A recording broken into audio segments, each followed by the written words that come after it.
예, 마귀에게는 유머가 없다. 마귀에게는 유머가 없다라는 제목으로 하나님 말씀 증거하도록 하겠습니다. 지금 역대상 29장은 다윗의 그 삶에 대해서 이렇게 총 정리를 한 것입니다. 성전을 건축하는 것을 준비하고 이제 감사 기도하는 내용이 나오는데 1절부터 9절까지가 전반부고 10절 이하가 이제 후반부입니다. 여기 보면은 그 믿음의 내용에 대해서 다윗의 믿음이 이제 절정의 믿음이거든요. 요약을 딱 두 가지만 한 거예요. 다윗의 믿음의 특징이 뭐였냐면 첫째는 즐거움이었고 두 번째는 하나님의 주권을 인정하는 거였다. 그러니까 우리 쉬운 말로 하면은 항상 즐거운 신앙생활을 했고 또 하나는 하나님이 주인임을 인정하는 그런 신앙생활을 했다. 그래서 후반부에 주권 인정이 되게 중요한 거죠. 누가 주인이냐. 이게 다윗의 인생에서 틀을 잡는 굉장히 중요한 주제예요. 누가 주인이냐. 하나님이 주인이라는 것입니다. 그래서 하나님의 주권을 인정하는 내용들이 굉장히 길게 나옵니다.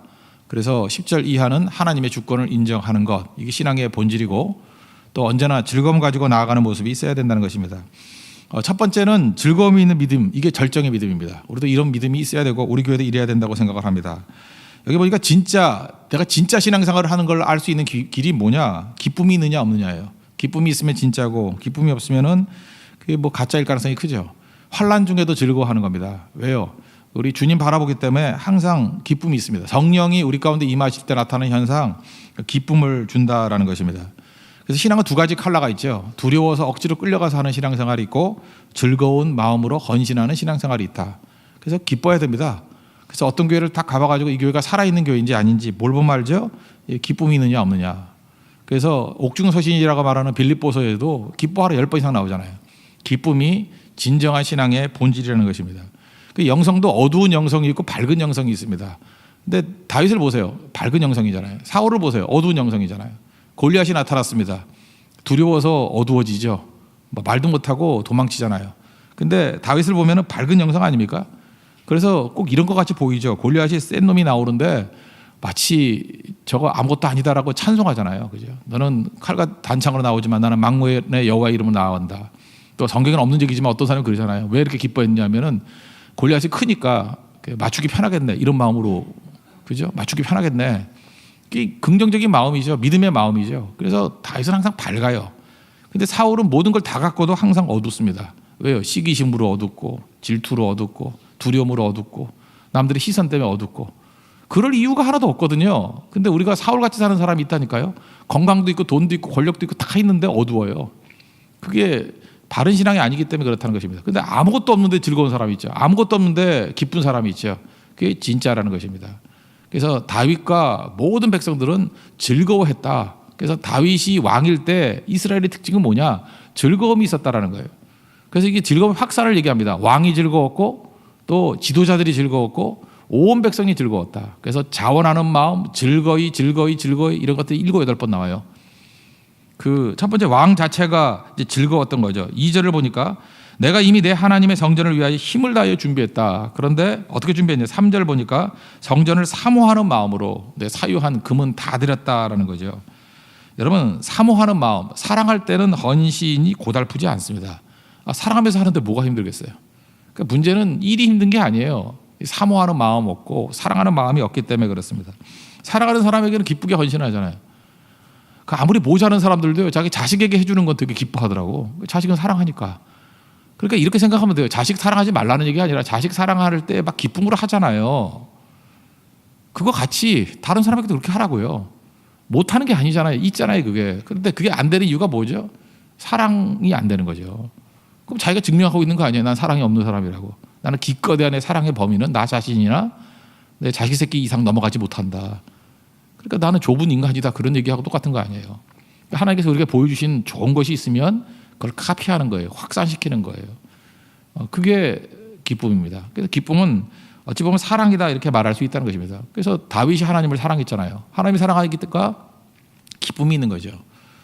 그러니까 이런 신앙, 이 밝은 신앙이 하나님이 내 마음에 합한 자라 그러잖아요. 어두컴컴하게 사역하면요. 아무도 인정하지 않고 하나님도 인정하지 않는 모습이 된다는 것입니다. 또 지도자들한테 이 기쁨이 확산이 돼요. 여기 5절을 보니까 4절 5절 쭉 나오는데 5절에 이렇게 쭉 헌신할 일들을 쭉 나열하면서 5절 뒷부분에 보세요. 오늘 누가 즐거이 손에 채워 여호와께 드리겠느냐. 그러니까 헌신의 기회를 이렇게 제공합니다. 또 드릴 사람이니 다윗 혼자 다 할 수 있어요. 자기가 다 할 수 있는데 이렇게 권면하잖아요. 헌신을 권면하잖아요. 헌신하는데 동참할 사람이 누구 없느냐. 그럴 때 동참하는 사람들이 막 나오잖아요. 지도자들이 막 쏟아져 나온다는 것입니다. 6절 보니까 거기에 지도자들 백부장과 왕의 상무관이 다 즐거이 들이대. 그다음에 8절 보니까 정정국관에 들였더라. 그러니까 지도자들 사이에 이렇게 확산이 일어나게 되었다는 것입니다. 저도 이게 교회에서 리더십을 이제 발휘하다 보면은 어떤 성도들에게는 이게 특별하게 제한할 때가 있어요. 그죠? 어떤 은사나 뭐 특별한 부분에 있어서 그럴 때 이게 지도자급이거든요. 좀 더 받은 사람들. 그럴 때 이 부분에 좀 헌신해보라 그러면은 즐거이 헌신하는 분들이 있어요. 이게 확산이거든요. 여러분 어느 분야든지 자기에게 장점으로 주어진 부분이 있습니다. 그 부분에 대해서는 좀 더 헌신해야 돼요. 그 지도자들이 헌신하면서 기쁘게 나왔다는 것입니다. 그러니까 왕이 헌신했고 지도자가 헌신했고 확산이죠. 그리고 백성들이 또 헌신했습니다. 9절 보니까 백성들은 자원하고 또 기뻐했고 또 자원하고 왕도 기뻐했다. 그러니까 결국은 온 나라가 다 기뻐한 거 아니에요. 그래서 이게 진짜 믿음의 모습이었다라는 것입니다. 그래서 공통점이 뭐예요? 하나님께서 역사하시는 하나님이 인정하시는 절정의 믿음의 공통점이 뭐예요? 왕도 즐겁고 지도자도 즐겁고 온 백성이 다 즐거웠더라. 왜냐? 사랑이 있기 때문에, 사모했기 때문에. 로마서 5장 5절 보면요, 성령이 하시는 일이 뭐냐? 성령께서 성령으로 말미암아 하나님의 사랑이 우리 마음에 부음받음이니. 이렇게 헌신할 수 있는 거 뭐냐면 성령께서 우리의 마음에 사랑을 부어주신대요. 사랑 부어주시니까 기쁨이 가능하고 헌신이 가능하다는 거예요. 그래서 성령 충만함이 그래서 필요한 것입니다. 성령 아니면 진정한 기쁨이 없어요. 성령 아니면 진정한 사랑이 있을 수 없다는 것입니다. 그래서 헌신한 거죠. 근데 한번 예를 들어보세요. 예수님도 이게 기쁨으로 헌신하는 걸 얼마나 좋아하셨냐면은 그 마리아 나오지 않습니까? 마가복음 14장에 보면 3절에 그 마리아가 나드라는 건 인도에서 난 최고의 향유래요. 그 혼숙감 준비거든요. 이 가격이 300데나리온쯤 된답니다. 300데나리온이라는 것은 뭐 일당이 데나리온이니까 300일쯤 일하잖아요. 그러니까 1년 월급이에요. 1년 수입. 1년 수입쯤 되는 거 뭐 얼마로 잡을까요? 연봉으로 한 3천만 원 정도 잡을까요? 그냥. 예. 그런 걸 깨서 예수님께 막 부었다고요. 그러니까 이거 기쁜 마음이죠. 또 하나가 사랑하는 마음이죠. 그러니까 마리아에 대해서 예수님이 칭찬하잖아요. 복음이 증거되는 곳에 천하 어디든지 이 여인이 했던 행동이 다 증거될 거다.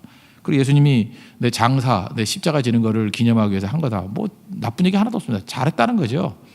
잘했다는 건데 그 옆에 있는 제자들을 보십시오. 뭐 특별히 가룟 유다를 비롯해 가지고 그걸 칭찬 안 해요. 아깝대요. 그 귀한 것을 자기 것도 아니면서 허비한대요. 그리고 막 흥분까지 합니다. 뭐라고 흥분해요? 그 가난한 자를 위해서 주었으면 좋았을 것을. 뭐 이런 식이에요. 이게 뭐 교회 안에 없는 줄 알아요? 어떤 사람이 이제 헌신하면서 선교 갑니다. 선교들 이렇게 많이 가는 분들 있잖아요. 많이 가면은 그러면 뭐 가만히 있던지 참 훌륭하다 그래야 될 거 아니에요? 무슨 돈으로? 뭐 자기 돈 대준 거 있나? 그죠? 쟤는 일은 안 하고 뭐 맨날 그 선교만 한다. 뭐 이런 식이죠. 이거 똑같은 태도 아니에요? 이게 뭐 과도하게 헌신 좀 하면 좀 안 되나요? 그럼 이렇게 생각해 보세요. 여기 우리 홍대 근처잖아요. 쟤는 밤낮 춤만 춰. 그죠?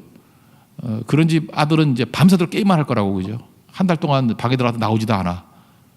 그러면 그런 거에 대해서 비난하면은 그 뭐라고 안 그러겠어요? 오히려 그게 더 문제죠. 여러분 우리 자녀가 있다 그러면 모든 성교 다 헌신하는 자녀가 좋습니까? 아니면 게임하려고 뭐 방에 들어가서 30일 만에 나오고 이런 아들이 좋겠습니까? 아니면 일주일 내내 PC방 가가지고 라면만 먹고 있다가 퉁퉁 부어서 나오는 애가 좋겠어요? 이게 말도 안 되는 얘기들이거든요. 그러니까 다른 사람의 헌신에 대해서 입 다물고 있든지 침묵하든지 아니면 하나님 참 귀합니다. 하나님 저걸 어떻게 사용하는지 모르지만 귀합니다. 그게 맨날 그렇게 하는 것도 아니에요. 뭐 마리아가 뭐 맨날 뭐 향유를 깼겠어요. 그만큼 돈도 없어요. 하나 깬 거예요. 그 다음 깼더니 예수님이 승천하셔서 없어요. 어디다 불 데도 없어. 그러니까 한 번이 한 번. 그 기회가 맨날 오는 게 아니라고. 근데 우리는 흥분해요. 그래서 가난한 자를 위해서 네 돈 갖고 도와주지. 그죠? 항상 그래요. 네 돈 갖고 도와주지. 뭐 우리 교회 건물도 없지만 뭐 교회 이렇게 좀 크게 진다 그러면 또 뭐라 그러잖아요. 그죠? 왜 그 카지노 이렇게 크게 짓고 죄 짓는데 크게 짓는 거 왜 말들을 안 해? 이상하지 않아요? 교회가 사람 살리는 거 하는 거 예배 드리는 거 하는 건데 그럼 뭐 많은 사람 모이는 교회도 큰 교회 하나쯤 있어야지 뭐 좋은 거 아니겠어요? 근데 우리 마음들이 다 그래요. 혼자 정의로운 양. 그 사람만 돈을 보세요. 어떻게 쓰는지. 남의 돈 갖고 자기 선을 이루려고 그러는 거예요. 참 조심해야 된다. 우리 안에 저도 있고 여러분도 그런 마음들이 다 있거든요. 근데 문제는 뭐예요? 사랑이 없는 거예요. 사랑이 없는 거예요. 저도요, 저 이해 못하는 게 하나 있어요. 그 어떤 형제가 내가 볼 때 그렇게 돈도 많은 것 같지 않아. 근데 어떤 자매를 위해서 이거 말해야 되나 말합니다. 한 1,200만 원짜리 어떤 선물을 해줬어. 내가 그때 울분이 생겼어요. 아니 그 돈을 가지고 그 왜 해주나? 그래서 내가 한 이틀을 내가 고민을 한번 해봐서 이게 미친 짓인가? 이게 제대로 한 건가? 그래서 제가 백보양보해서 그냥 사랑이다라고 인정했어요. 첫째 제 돈이 아니었고, 그죠? 저한테 꿔달라고 한 적도 없었고, 그리고 뭐 그렇게 하는 거에 대해서 뭐 제가 볼 때 뭐 좀 과도하긴 해요. 그렇지만 그 관여할 문제는 아닌 것 같아요, 그죠? 비난할 문제도 아닌 것 같고, 자기가 책임지고 또 나머지 잘 살고 있더라고요. 근데 우리는 그런 마음이 있어요, 그죠? 나한테 안 해준 게 아까운 거죠. 그런 거 있죠. 왜 그 자매한테 1,200만 원짜리 해주고 나한테는 12,000원짜리도 안 사주냐? 그런 마음 좀 있어요, 사실은. 그죠? 그러니까 다 이게 굽은 마음이에요. 못된 마음이고. 근데 이게 하나님께도 적용이 된다는 것입니다. 그러니까 사랑하는 마음이 있으니까 즐거이 헌신하더라. 우리 가운데 하나님에 대한 이 헌신은 정말 기쁨으로 사랑하는 마음으로 최선의 것을 드릴 수 있는 그런 아름다운 모습이 있길 바랍니다. 그게 절정의 믿음이에요. 또 하나는 주권이거든요. 주권에 대해서 굉장히 길게 얘기했죠. 우리는 12절 뭐 이런 말씀만 너무너무 좋아하잖아요. 12절. 그죠? 뭐 부와 귀가 주께로 말미암고 뭐 이러면서 부자 되게 해달라 뭐 이런 거 되게 좋아하는데 사실 11절과 12절 그 이후에 쭉 나오는 거예요. 11절 한번 보겠습니다. 여호와여 위대하신가 권능과 영광과 승리와 위엄이 그다음 중요한 게 뭐냐면 이거예요. 다 주께 속하였사오니 천지에 있는 것이 다 주의 것이로다. 여호와여 주권도 주께 속하였사오니 이 12절 부와 귀가 주께로 말미암고 주는 만물의 주제가 되사 손에 권세와 능력이 있사오니 모든 사람을 크게 하신가 강하게 하심이 주의 손에 있나이다. 이게 뭐예요? 모든 주권이 하나님께 있습니다. 하나님이 주인 되십니다. 다니엘이 깨달은 게 뭔지 아십니까? 다니엘서 4장 36절 보니까 땅의 모든 사람들은 없는 것 같이 여기시며 하늘의 군대에게든지 땅의 사람에게든지 그는 자기 뜻대로 행하시나니 그의 손을 금하든지 혹시 이르기를 내가 무엇을 하느냐고 할 자가 아무도 없도다. 그러니까 하나님의 주권이라고 절대 주권이 있다는 것입니다. 하나님이 하신다는 거예요. 예레미야나 또 사도 바울이 인용했던 건 뭐죠? 토기장인가 진흙 가지고 뭘 만드는지 그 자유 아니냐? 하나님이 주권이라는 거죠. 그래서 하나님이 하나님됨을 인정해야 된다는 것입니다. 하나님은 알라딘의 램프 속에 있는 거인이 아니에요. 내가 조종하는 게 아니고 하나님이 주인이세요. 하나님이시라고요. 다윗이 그랬죠. 전쟁 승리했으니까 내가 하나님께 신전 하나 지어드릴까 이런 태도였죠. 그거 아니라는 거죠. 내가 주인이야 이거예요. 내가 주인이야. 그리고 여기 나오잖아요. 그 솔로몬은 그 어리고 미숙하다고. 근데 자기가 생각할 때 어리고 미숙하다 그러는 자를 하나님이 택하셔서 1절 보세요. 솔로몬이 짓게 만들잖아요. 누가요? 하나님이 주인이니까. 강하다고 하는 거 아니에요. 하나님이 주인 되시기 때문에 하나님이 모든 것을 다 하신다. 이거 붙들어야 된다는 것입니다. 그러므로 하나님께서 우리의 모든 것들을 주관하시기 때문에 우리에게는 하나님의 주인 되심을 인정하는 거예요. Let God be God. 하나님으로 하나님 되게 하라. 그래서 인정하는 거예요. 그 하나님 인정하는 건 뭐냐면요. 주님의 주신 능력으로 일하는 것도 중요하지만 주님이 그만하면 그만하는 거예요. 여러분들 열심히 일하는 게 어려운 게 아니고요. 이제 그만하고 자. 그럴 때 안 자는 게 힘든 거예요. 자기는 더 하고 싶거든. 이제 그만하고 주일 성수해. 그럴 때 사업이 너무 잘 되고 장사가 너무 잘 되면 주일에 문 닫는 게 힘든 거예요. 그거 아세요? 하나님께서 막 돈을 무지하게 줘가지고 한 100만 원 벌 때 10만 원 11조 하는 거 쉬운데 100억을 줬어. 10억을 주다가 기절할 것 같아. 그죠? 그게 힘든 거예요. 그만이 힘든 거예요. 그래서 사명에도 하나님의 주권이 있다는 거예요. 저는 신명기 3장 26절을 되게 좋아하는데 모세가요. 지금 가나안을 앞두고 요단 동편에 비스가산이라 그러기도 하고 비스가산 한 언덕을 느보산이라 그러는 것 같아요. 같은 산이에요. 근데 거기서 하나님 앞에 이랬어요. 나도 가나안 가면 안 될까요? 신명기 3장 26절에 있다고요. 자꾸만 졸랐는가 봐. 그랬더니 하나님이 그만해도 족하니 이 일로 다시 내게 말하지 말라. 그래서 다시 안 말하는 얘기가 나와요. 이만하면 족하니 여기까지야. 그거 받아들이는 게 믿음이에요. 모세도 보세요. 모세 하나님 구약의 양대 인물 아니에요. 모세하고 다윗. 하나님께 크게 쓰임받아 순종해서 많은 일을 했죠. 근데 그 많은 일을 했을 때의 순종보다 더 큰 순종이 뭔지 아십니까? 모세에게 이제 그만해도 족하니 그럴 때 아멘하고 물러섰다라는 거예요. 이런 게 얼마나 많은지 알아요? 다윗도 마찬가지죠. 성전을 그렇게 짓고 싶었잖아요. 너 아니야. 네가 약하다 그러는 아들이 지을 거야. 그럴 때 아멘하고 물러서잖아요.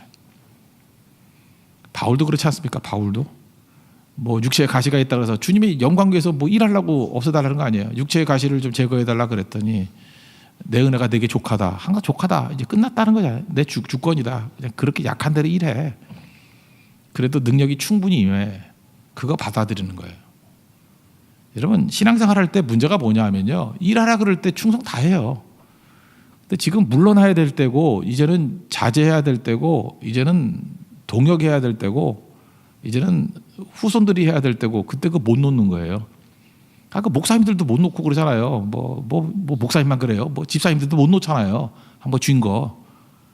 그 믿음이 없기 때문에 그래요. 하나님의 주권을 인정한다 그러면 이제 그것으로 족하니 그러면 하나님 족하다 그럴 때 내려놓을 줄 아는 게 꼭 필요하다는 것입니다. 그래서 하나님께서 이런 걸 꼭 물으셔요. 그래서 여러분 최고의 순종, 다윗의 최고의 순종은 성전 지을 수 있는 능력이 있음에도 불구하고 짓지 말라 그럴 때 안 진 거예요. 우리도 마찬가지입니다. 절정의 믿음은 이거예요. 하나님의 주권을 믿는다는 게 뭔지 알아요? 맡겨주신 거 충성도 있지만 하지 마. 되게 이 하지 말라는 걸 더 하거든요. 여기서 다 무너지는 거예요. 내가 하지 말라는 거 더 한 게 무슨 죄냐. 그게 제일 큰 죄예요. 사울이 날아갔던 이유가 바로 여기에 있습니다. 주권 중에 하나가 뭐냐 하면 내 뜻하고 하나님의 뜻하고 다른 게 있거든요. 치유조차도 여러분 이렇게 생각하면 돼요. 어차피 우리는 나중에 죽어요. 어떻게 죽었으면 좋겠어요? 숨 안 쉬고 죽었으면 좋겠어요. 숨 안 쉬면 다 죽어요. 그냥 어쨌든 죽는 건 그 과정에서 병 아니에요. 병 아니면 사고. 다 그렇게 죽는 거 아니에요? 그럴 때 어떤 때는 낫게도 하시고요. 어떤 때는 죽을 수도 있어요. 그래서 예수 믿는 사람들은요. 꼭 낫게 해주세요. 이것도 있지만 낫게 해달라고 기도해야 됩니다.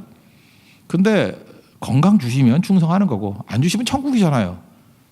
그 뭐 그렇게 어려워요? 그러나 기도할 때 너무 그렇게 심각할 필요도 없다고 생각해요. 하나님의 주권이거든요. 요한복음 5장에 보면은 베데스다 연못에서 병자들이 얼마나 많아요. 그럼 여러분 같으면은 누구를 고쳐주고 싶어요? 좀 속된 말로 싸가지가 있는 애들을 좀 고쳐주고 싶지 않아요? 안 그렇습니까? 이렇게 딱 봐서 좀 공손하고 38년 된 여인인데요. 그 예수님이 그 여인에게 왜 갔는지 잘 모르겠어. 가가지고 이렇게 묻습니다. 내가 낫고자 하느냐? 요한복음 5장 얘기예요. 그러면 제가 낫고자 합니다. 주님이 다 하실 수 있습니다. 이래야 뭐 스토리가 맞잖아요. 근데 이 아줌마는요. 내가 낫고자 하냐 그랬더니 동문서답이에요. 그거 들은 척도 하지 아니하고 예수님이 낫게 해준다는 게 아니에요. 베데스다 전설이 낫게 해준다는 거예요. 물이 동할 때 들어가야 낫는데요. 예수님 무시하죠. 예수님이 낫게 하는 게 아니고 물이 동할 때 들어가야 된대. 그럼 천사가 내려와서 물을 동하게 만들 때 그때 들어가면 난대. 근데 새치기 하는 놈들이 너무 많대. 이 믿음 하나도 없는 얘기죠. 그럼 예수님이 성질 나가지고 이거 봐라 나 무시하네 이 아줌마. 그래 네 믿음대로 될지어다. 그래 물이 동할 때까지 기다려라. 그리고 딴 사람 보자 이래야 될 건데 예수님께서 유독 제가 볼 때는 믿음도 없어 보여요. 태도도 불량해요. 근데 그 여자 고쳤어요. 이거 뭐라고 설명해요? 이게 하나님의 주권이에요. 그 왜 그런지 몰라요. 죽은 사람 되게 많아요. 근데 딱 3명만 살렸어요. 죽은 나사로 살렸고 과부의 아들 살렸고 야이로의 딸 살렸고. 또 이상하지 않아요? 예수님이 제자 가운데 요한의 형제 야고보는 그 순교당하게 만들고 그죠? 그 다음에 또 그 동생 요한은 90세 넘을 때까지 100세 거의 다 될 때까지 요한계시록까지 다 쓸 때까지 환상까지 다 볼 때까지 살려두고 그 누가 믿음이 있고 적고 그거예요? 이게 하나님의 주권이라고요. 그래서 하나님의 주권을 믿는 사람은요 주님의 인도하심 때문에 평안함이 있습니다. 하나님이 내 인생 주관하신다는 거. 그래서 우리 한국 사람들 되게 뜨겁게 기도하는 것 같이 보이지만 뭐 어떤 때는 하나님의 보좌를 흔드는 기도, 하나님 어지러워서 어떻게 하려고 그래. 그 때 쓰는 게 기도가 아니에요. 내 뜻대로 마옵시고 아버지의 뜻이 이루어지기를 원합니다. 이게 주권을 인정하는 거라고요. 그리고 주권을 인정하는 백성들을 하나님이 부르시면 이게 기회거든요. 그때 충성하는 거예요. 마리아가 향유 부을 수 있는 기회가 맨날 오는 게 아니에요. 성교도 맨날 가는 게 아니에요. 헌신도 맨날 하는 게 아니에요. 헌금도 맨날 하는 게 아니에요. 예배도 맨날 드리는 게 아니에요. 이 주권 인정하는 거예요. 곧 매일매일의 밤이 이제 그만이고요. 그죠? 우리 사역도 이제 그만할 때가 온다니까요. 주어졌을 때 충성하는, 이게 하나님의 주권을 믿는, 주인됨을 믿는 인생이라는 거예요. 이게 절정의 믿음입니다. 그러니까 절정의 믿음을 가진 사람은 항상 즐겁게 헌신하고, 하나님이 가라면 가고 멈추라면 멈추는, 말씀하시면 그가 똑같이 주님 말씀하시면 내가 나아가리다, 주님 뜻이 아니면 내가 멈춰서리다. 그게 주권을 인정하는 믿음이에요. 그걸 어떻게 해요? 즐거운 마음으로 감당한다는 거예요. 그게 성도의 삶입니다. 우리 세계의 모든 성도들이 이런 아름다운 믿음, 절정의 믿음을 가는 우리 축복된 성도가 되기를 축원합니다. 예, 모두 자리에서 일어나겠습니다. 주님 말씀하시면 찬양하겠습니다.